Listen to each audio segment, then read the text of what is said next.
almost 9 o'clock. So before we get started, just make a few announcements. It's great to see the Howards safely back from Tennessee. Snow and ice. They said everything was pretty good there. They never lost power, so that was a positive. Keep all of those in your prayers that are on the sick list. Brother Terry goes tomorrow for an ultrasound on his kidney to find out some information there. Holly is going to have surgery on her arm next month. Some of you know that several years ago she broke it, and they put plates and screws and all this other stuff in, and it has bothered her ever since. They never did get it exactly correct. So this time they're going in to remove plates and also do a carpal release, which is not going to be fun. So she's going to be in a little pain and misery. So keep her in your prayers. I didn't ask, but I'm assuming Angie made it home fine last week before the storm hit. Because I read in the news where there was, in that area there at Florence, there was 100 cars left abandoned. So they got some of the really rough weather. So let's think about those folks. Anybody else and good to see Diane back. And I also appreciate all your prayers on my part. My blood pressure is still on a little bit of the high side, but at least it's down where it's acceptable for old folks, and I'm almost an old folks, so we're moving in the right direction with that. Again, appreciate your prayers. Appreciate Brother Clunt sitting in for me for a couple of Sundays to just give me a little breather. Anybody else that we need to keep in our thoughts and prayers? I'm sorry? Rosie's still in the hospital, and also, since you mentioned that, Angel Ashley, that used to attend here, would mention Wednesday night that she had been diagnosed with colon cancer. So keep them in your prayers. Yes, sir.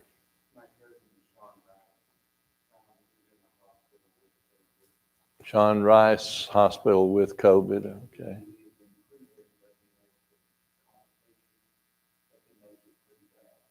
Did they have to intubate him or bypass? Anyone else? Great to see some visitors here today. Jason, would you lead us in a prayer, please? Sure. Angel Ashley, she put up there on Facebook, she had a CT scan. It has not spread to the part. But I think this coming Friday, that she's going to have surgery to remove the mass or whatever. Do a resection, okay. Thank you. Let's pray. Heavenly Father, thank you for this day. Thank you for allowing us to come out and learn more about you. We pray for all those who mentioned that's going through health issues, about to have surgery. Please pray to go on hand on them, as well as the doctors and nurses that are taking care of them. And get back to normal health. Sure we will. We pray for our country. I pray for our leaders.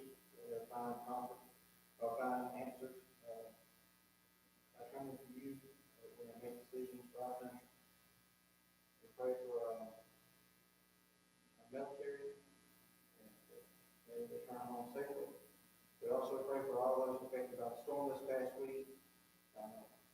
They will get back to some type of normalcy soon. And get,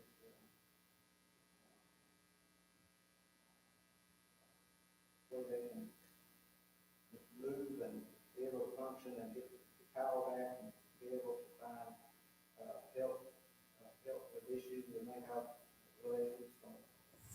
We pray all these things in Jesus' name. Amen. We're in a study of the divided kingdom, and today we're going to be looking at one from the southern kingdom, Judah, and one from the northern kingdom, Israel. And personally, I always like to keep things sort of in a timeline so you can keep track of what's going on. And we're going to be looking at Jehoshaphat today from the Judah side. He ruled for 25 years. But to put things in the timeline, when did we say or agree that the kingdom was divided? From the United Kingdom to the divided kingdom was approximately what year?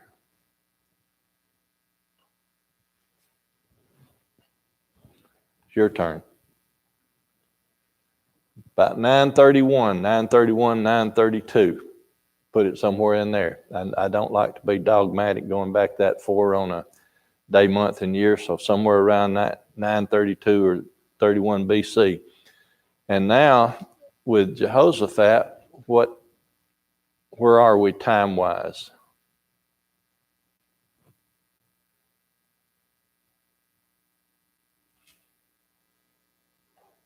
No ideas?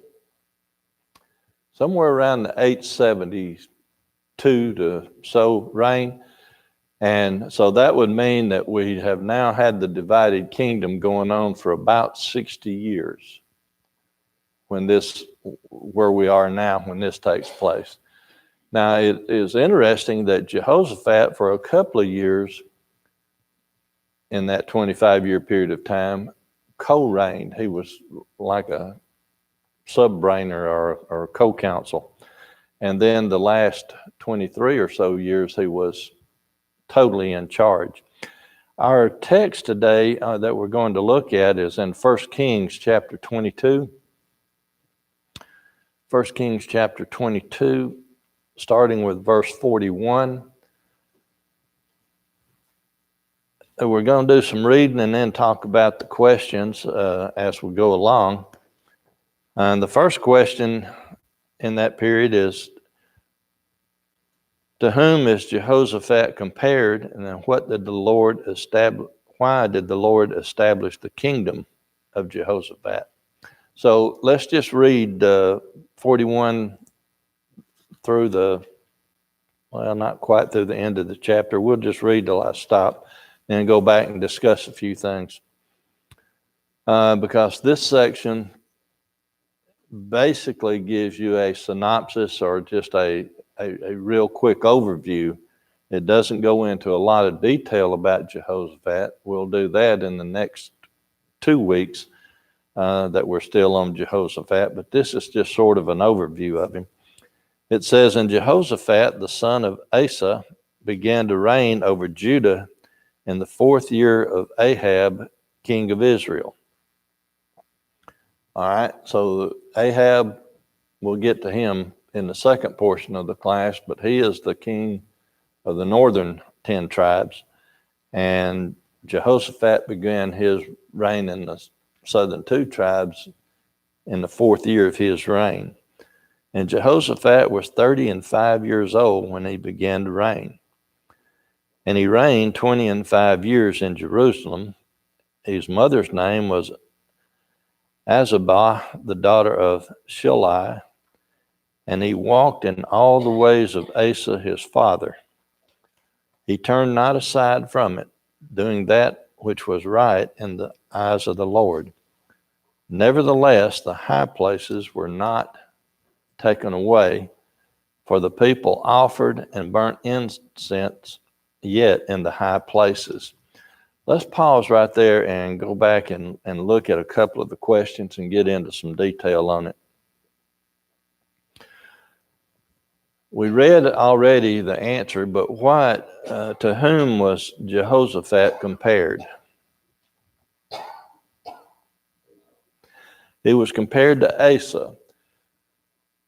Well, to know what that means, we have to go back and look at Asa. So if you'll go back to 1 Kings chapter 15, we're going to find out what kind of person Asa was.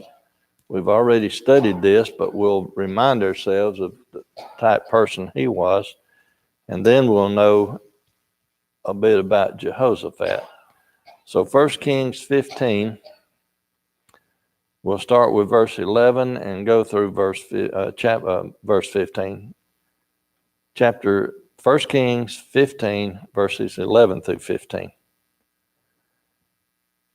And Asa did that which was right in the eyes of the Lord, as did David his father. And he took away the Sodomites out of the land and removed all the idols that his fathers had made. And also Maachah, his mother, even her he removed from being queen because she had made an idol in a grove. And Asa destroyed her idol and burned it by the brook Kidron. But the high places were not removed. Nevertheless, Asa's heart was perfect with the Lord all his days. And he brought in the things which his father had dedicated, the things which himself had dedicated, into the house of the Lord, silver and gold and vessels. So if Jehoshaphat was being compared to Asa, that means that he was what? Good or bad or indifferent? Huh? He was good because Asa walked in the ways of David, so Jehoshaphat is going to walk in the ways of David. Now, there's a couple of things in there that we need to look at because our second question says, compare the references to the high places. What high places did Jehoshaphat remove? And we look at two verses there. We look at the one that said that in verse 43, where it said that he turned not aside. Nevertheless, the high places were not taken away from the people, offered and burnt incense yet. But if we look at 2 Chronicles 17 and verse 6, 2 Chronicles 17 and verse 6, it says, also in the 3rd year of his reign, he sent to his princes, even to Ben-Hail and to Obadiah and to Zechariah. Never mind, that's the wrong one. 17:6. And his heart was lifted up in the ways of the Lord. Moreover, he took away the high places and groves out of Judah. So in Chronicles, it says he took away the high places, and in Kings, it says he did not take away the high places. So how do we reconcile those two verses? Are they in contradiction to each other?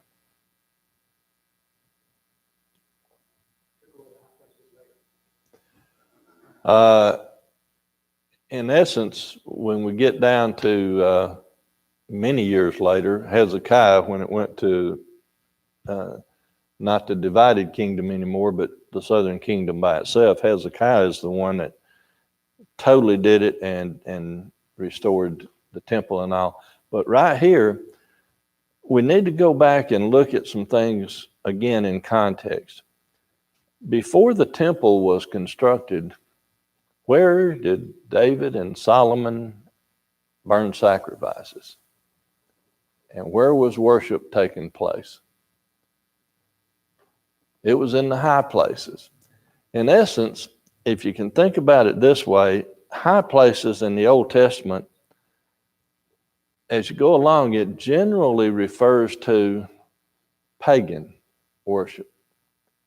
However, before the temple was built, they were worshiping in places that was referred to as high places. Now, after the temple was built, things continued along those lines. So in essence, there was a high place that people went to that they shouldn't have. They were breaking the laws because they were only supposed to worship at the temple, but they still did it. And then there were those that were absolutely wrong, like Maachah built temples, which was to the pagan gods and all. So in essence, they took away some, but not all of the temples. Does that make sense? Am I off base? Am I on base? I'll take that as I got you confused. Okay.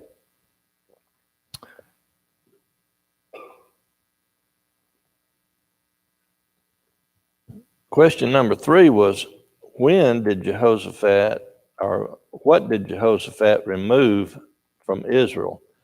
Let's pick up with our reading in verse 44, because we know he destroyed some of the high places. And Jehoshaphat made peace with the kings of Israel. Now the rest of the acts of Jehoshaphat and his might that he showed and how he warred, are they not written in the book of the Chronicles of the kings of Judah? We'll study more about this in next week and following week. Verse 46, and the remnant of the Sodomites which remained in the days of his father Asa, he took out of the land. So he picked up where his dad left off. When his father Asa became king, destroyed some of the high places, but again, not all of them. Removed the Sodomites. Well, not everybody left, so there was a remnant of the Sodomites left. And now Jehoshaphat picks up and runs the rest of them out of the territory. They should not have had to have done that. For what reason?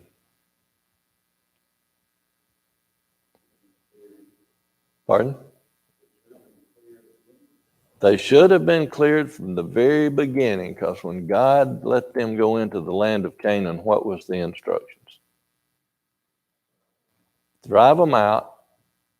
Don't have anything to do with them. But they didn't follow that command, which created problems later, as we're seeing here. I'll read a little bit more, and then we'll ask another question or two. Well, now let me ask a question first. So he removed them from the land. And question 4 says, in the 3rd year, Jehoshaphat initiated what religious activity? We need to go to Chronicles for that one. 2 Chronicles 17, 7 through 9. Where I'd started to read by mistake earlier. 2 Chronicles 17, verse 7 through 9. In the 3rd year of his reign, he sent to his princes, even to Bilhah and to Obadiah and to Zechariah and to Nethanel and to Micaiah, to teach in the cities of Judah.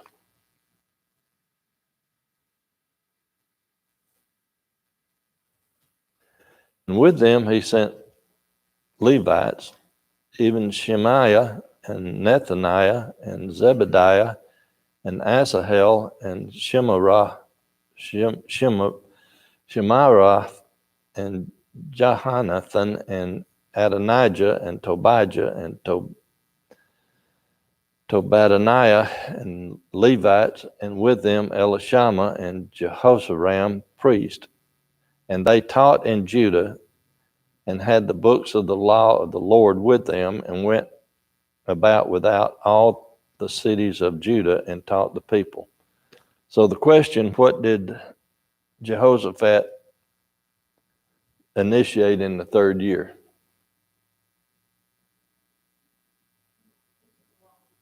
Teaching the law, going out and teaching the law. Is there any application that we can use for us today?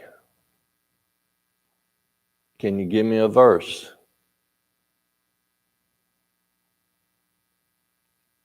Would it help if I got you into the book of Matthew? Would it help if I got you to the last chapter of the book of Matthew? Would it help if I got you to the last 3 verses of the last chapter of the book of Matthew? No. What does it say? Go, teach, baptize, teach them to all commandments. Okay. So we have that same charge that Jehoshaphat gave his people then.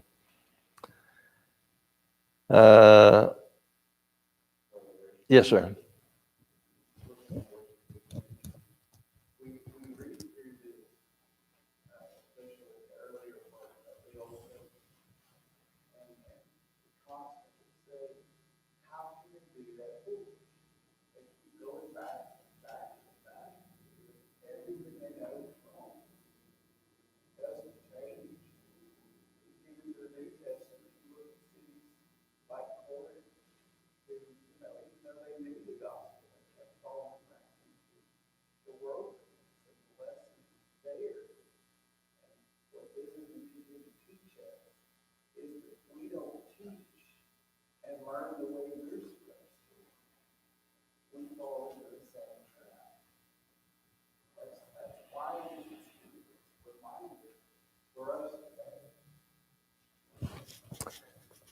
There's a famous saying that we're to learn from history or else we're doomed to repeat history. How often do we repeat history versus how often do we learn from history? Pardon? That's a scary thought, isn't it? But if you just look back through the history that we know, how often is the cycle versus learn and go forward and do things different?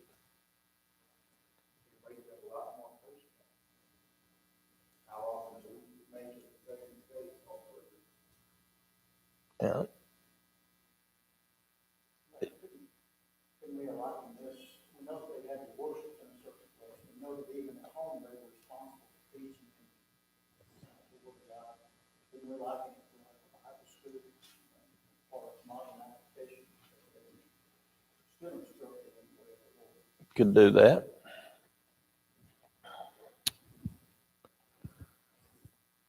Question number 5 was, what was the state of the surrounding kingdoms?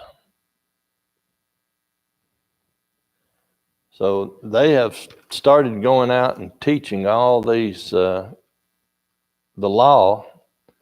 They knew God was on, the surrounding areas knew that God was in their camp or on their side. So drawing a conclusion, what was the surrounding people? What were they like? And the answer to that one is, again, 2 Chronicles 17, if we'll pick up with verse 10 and 11. And the fear of the Lord fell upon all the kingdom of the lands that were round about Judah, so that they made no war against Jehoshaphat. And some of the Philistines brought Jehoshaphat presents and tribute, silver, and Arabians brought him flocks, 7,700 rams, and 7,700 he-goats. If we bring that up to current day time, in that region of the world, they still go with the strong and buy each other off and pay tribute to one another. The only alliance they have is when somebody is strong. They don't stand by their weak neighbor. But here the people around about them feared. And why did they fear? Because God was with them, so they made no war. The last question then is, what defenses did Jehoshaphat make? And that is if we go to the chapter 17 in 2 Chronicle again, and look at the first 2 verses. Jehoshaphat, his son, which talking about Asa, in his stead, and strengthened himself against Israel, and he placed forces in all the fenced cities of Judah, and set garrisons in the land of Judah, and the cities of Ephraim, and Asa his father, which Asa his father had taken. What does it mean to set garrisons in the land? I'm sorry? Troops, we could liken that to forts back in the 1800s when people were moving west and trying to secure territory and all. That is a brief overview of Jehoshaphat. Are there any questions about that so far before we move into Ahab?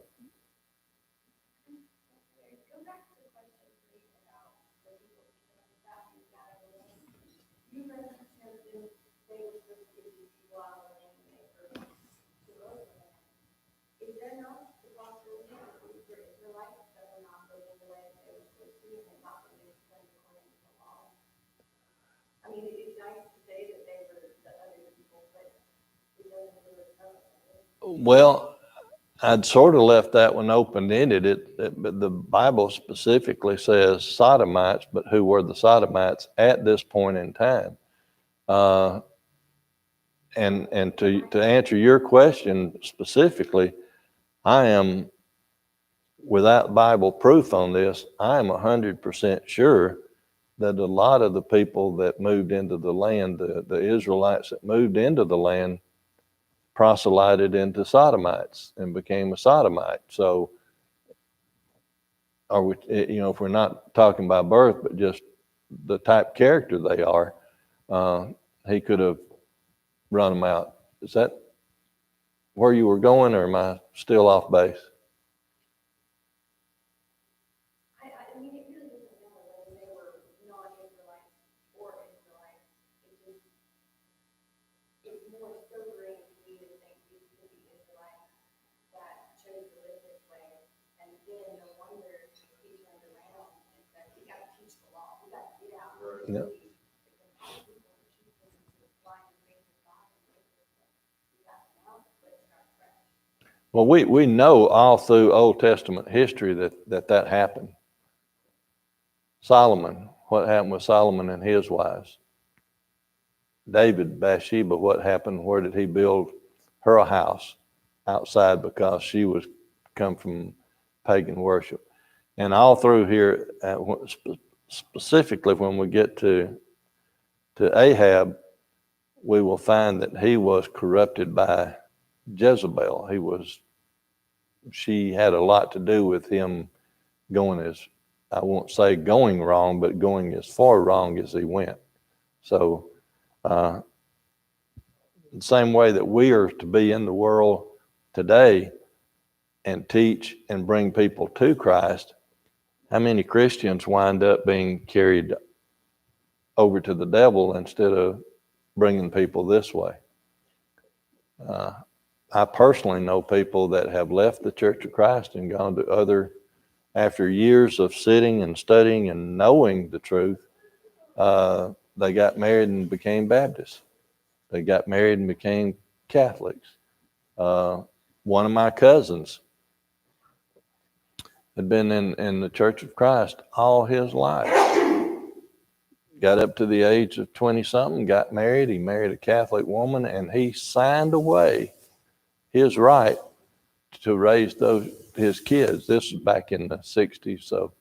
So things might be a little bit different today, but used to, if a non-Catholic was marrying a Catholic, the non-Catholic had to sign an agreement that the kids could be raised in the Catholic Church. Pardon?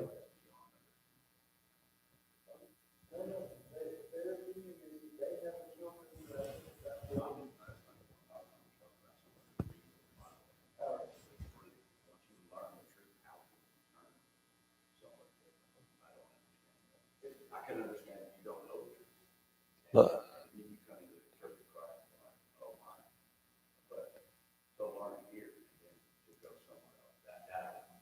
you don't understand it? There's a verse in the Bible that I won't quote the verse, but I will talk around it.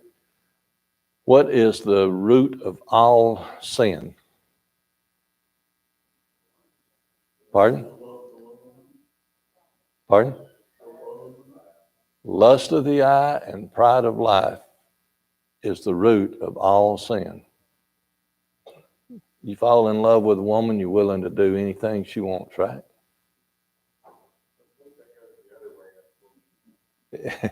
It works the other way less than it works the way we're talking about, sad to say. Yes, sir. Go back to Jehoshaphat, to Asa, the original, back in chapter 14, 1 Kings, it says Judah did evil. Then in verse 24, it says there were Sodomites in the land, they did according to all the abominations of the nation. So it sounds like it's from inside, and then they're acting like the people around them. And going that route, then there probably continued to be people converted into that, and again now he's running them all out. Thank you. Yes, sir. Just another thought about as far as peace goes. Judah's at peace with all the nations around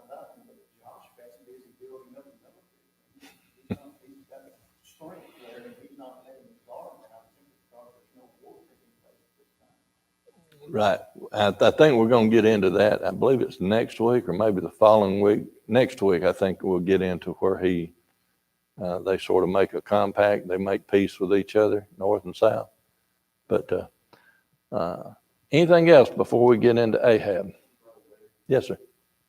Looking at this particular thing that we're talking about now, I can't help but think back to Abraham and Lot.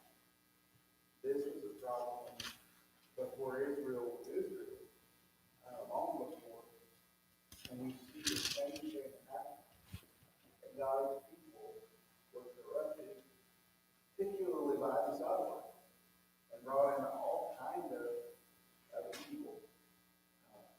And we see Lot's family, the only ones obviously that survived are him and his daughter, because everybody else has been pulled into that lifestyle. They knew long before they were back around these people how evil they were, and yet they left them there. And again, we look at the application for us today. We know that Christians come out of all aspects of life. Where I came from, what I might have been involved in before I obeyed the gospel, doesn't matter. Sin is sin, and that can be removed. But I have to look at where I find myself in life, and I've got to remove those influences. And how often do we not? Either because we don't see it as being a negative influence, or like, oh, they can't hurt anything. I've known some other people. That's this. And because these generations were not taught how dangerous these people were, they not only forgot God's law, but forgot how pervasive these people were. And we have to be careful with that on a day-to-day basis. Nobody in the church, I would like to think, wakes up and goes, well, what am I going to do wrong today? You know, it doesn't happen that way. It's little by little. I'm going to cheat on that question just a little bit and ask it this way, because I know what I did when I became a Christian in my family. How many people wake up on Sunday mornings at 7 o'clock and have to decide if they're going to go to church or not?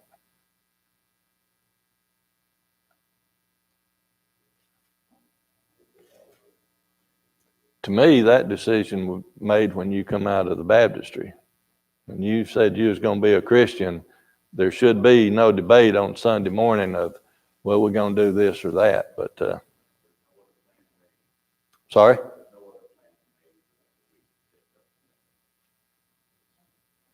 But I really feel like there's some that do that. But okay, let's get to Ahab. We're going to back up in 1 Kings to chapter 21.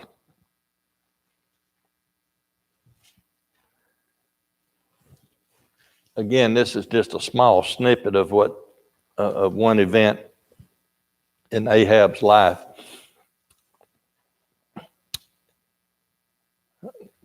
Starting with verse 1 of chapter 21 of 1 Kings. It came to pass after these things that Naboth the Jezreelite had a vineyard which was in Jezreel, hard by the palace of Ahab, king of Samaria. What does it mean to be hard by the palace?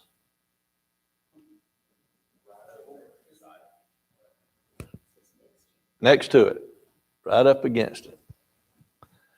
And Ahab spake unto Naboth, saying, Give me thy vineyard, that I may have it for a garden of herbs, because it is near my, let me help out here.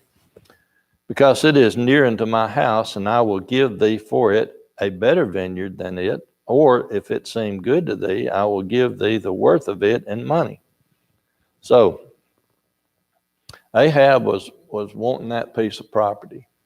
Now, again, to put things in context, who is Ahab? He's a king. What is he king of? All of Israel, 10 tribes. Judah down there has only got 2 tribes. Ahab has the bulk of the territory, the bulk of the people that he is in charge of. He has all of that, and he wants this person's one piece of property. Eminent domain. We'll get there in a minute. But the Naboth then said to Ahab, "The Lord forbid it that I should give the inheritance of my fathers unto thee." Now, what is Naboth right? Naboth right? What was the law regarding property? I'm sorry, I had 2 people talking. Go ahead, Brother Clark. It stayed in the family. If you sold it, what happened on the year of Jubilee? You got it back. It stayed in the family. But here, Ahab is asking Naboth to sell him an inheritance, and he said he couldn't do it. So then Ahab came into his house heavy and displeased because of the word which Naboth the Jezreelite had spoken to him. For he said, "I will not give thee the inheritance of my fathers." And he lay down upon his bed and turned away his face and would eat no bread. Now the bed probably refers to a couch because they reclined when they ate. And so here he turns his back to the food, not going to eat anything. But to me, pardon? He pouted. He sulked. He was acting like a child here. Out of all that he had, because he was denied this one little piece of property, he pouted. He sulked. He was mad. Verse 5, but Jezebel, his wife, came in to him and said unto him, "Why is thy spirit so sad that thou eatest no bread?"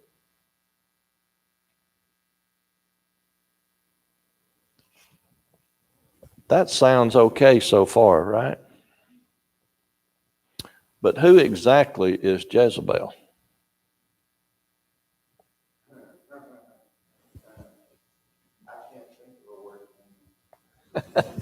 You can't think of a worse woman. Well, I wasn't talking about a description of who a Jezebel is, but this particular Jezebel, who exactly was she?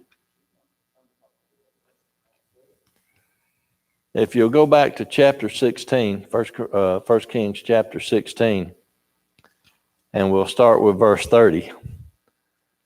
And Ahab, the son of Omri, did evil in the sight of the Lord above all that were before him. And it came to pass, as if it had been a light thing for him to walk in the sins of Jeroboam, the son of Nebat, that he took to wife Jezebel. Now this is the important part I was getting to. He took to wife Jezebel, the daughter of Ithbaal, king of the Zidonians, and went and served Baal and worshiped him. Now, we studied this when we first did our introductions on this 5-6 weeks ago, but who exactly are the Zidonians?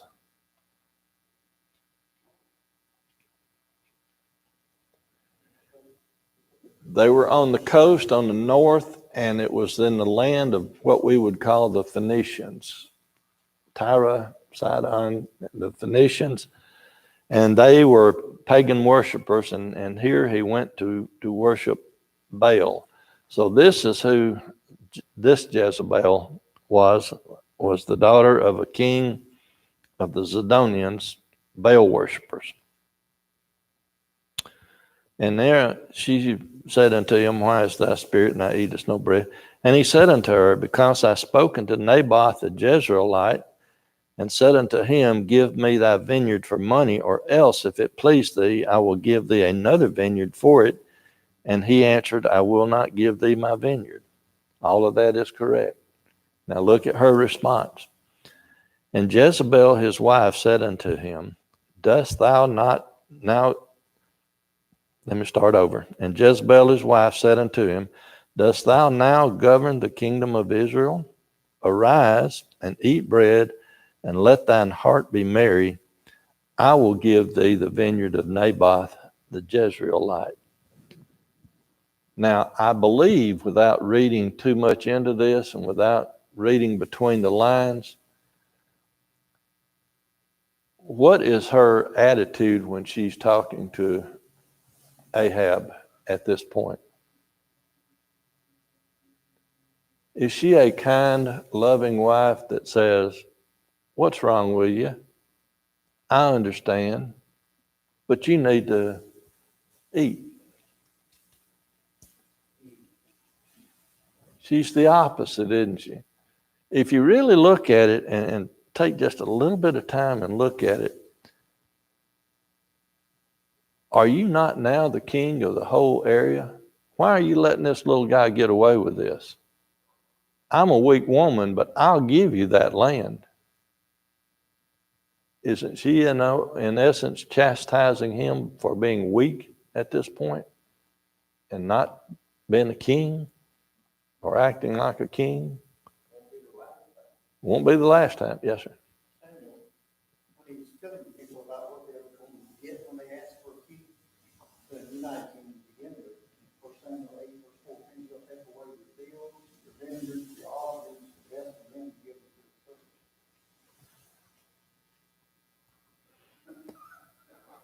Nothing to say on that. So now she connives a little bit. Verse 8, she wrote letters in Ahab's name, sealed them with his seal, and sent the letters unto the elders and nobles that were in his city, dwelling with Naboth.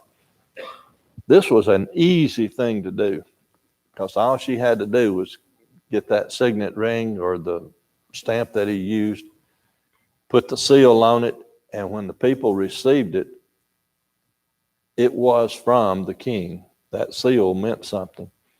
And kings rarely ever wrote their own notes. They let somebody else write them. But she wrote, and here's what she wrote in the letter. Proclaim a fast and set Naboth on high among the people, and set 2 men, sons of Bilalel, before him to bear witness against him, saying, Thou didst blaspheme God and the king, and then carry him out and stone him that he may die.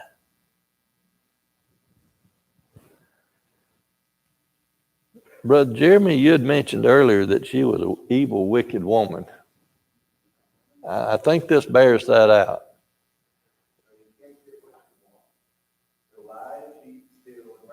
There you go. Or as Brother Clance, your father mentioned up here, eminent domain. Okay.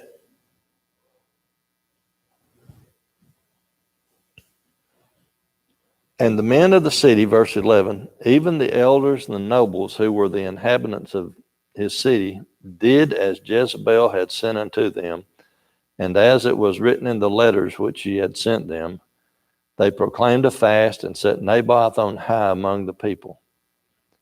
And there came in 2 men, children of Belial, and set before him, and the men of Belial witnessed against him, even against Naboth in the presence of the people, saying, and we'll pause there.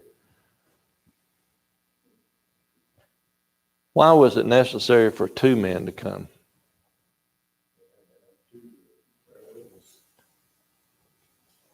Validity had to, for these good people to receive 2. If it had been all evil people, it wouldn't have mattered. But here's some supposedly good people, elders and nobles. So these 2, and what does it mean that they were children of Belial.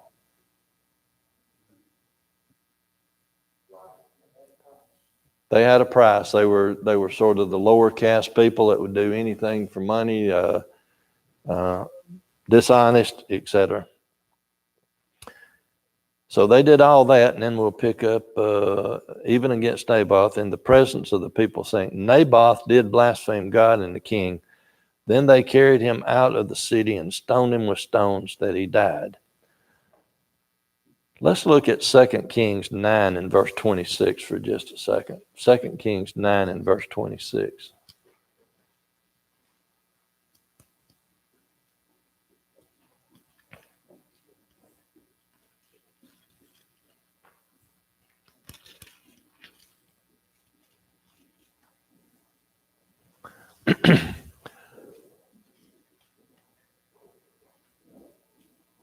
Surely I have seen yesterday the blood of Naboth and the blood of his sons, saith the Lord, and I will requite thee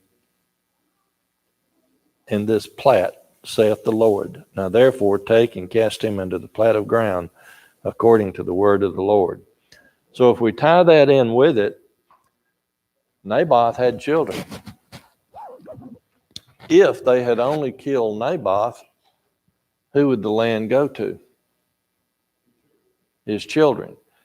Without saying it, it implies here that these people carried on the tradition that the sins of the parent was the sins of the child, as we can go back and look at. And so they killed the sons also, which then freed that territory, that plat, that vineyard up for the eminent domain, or there's nobody to take it, so it's mine.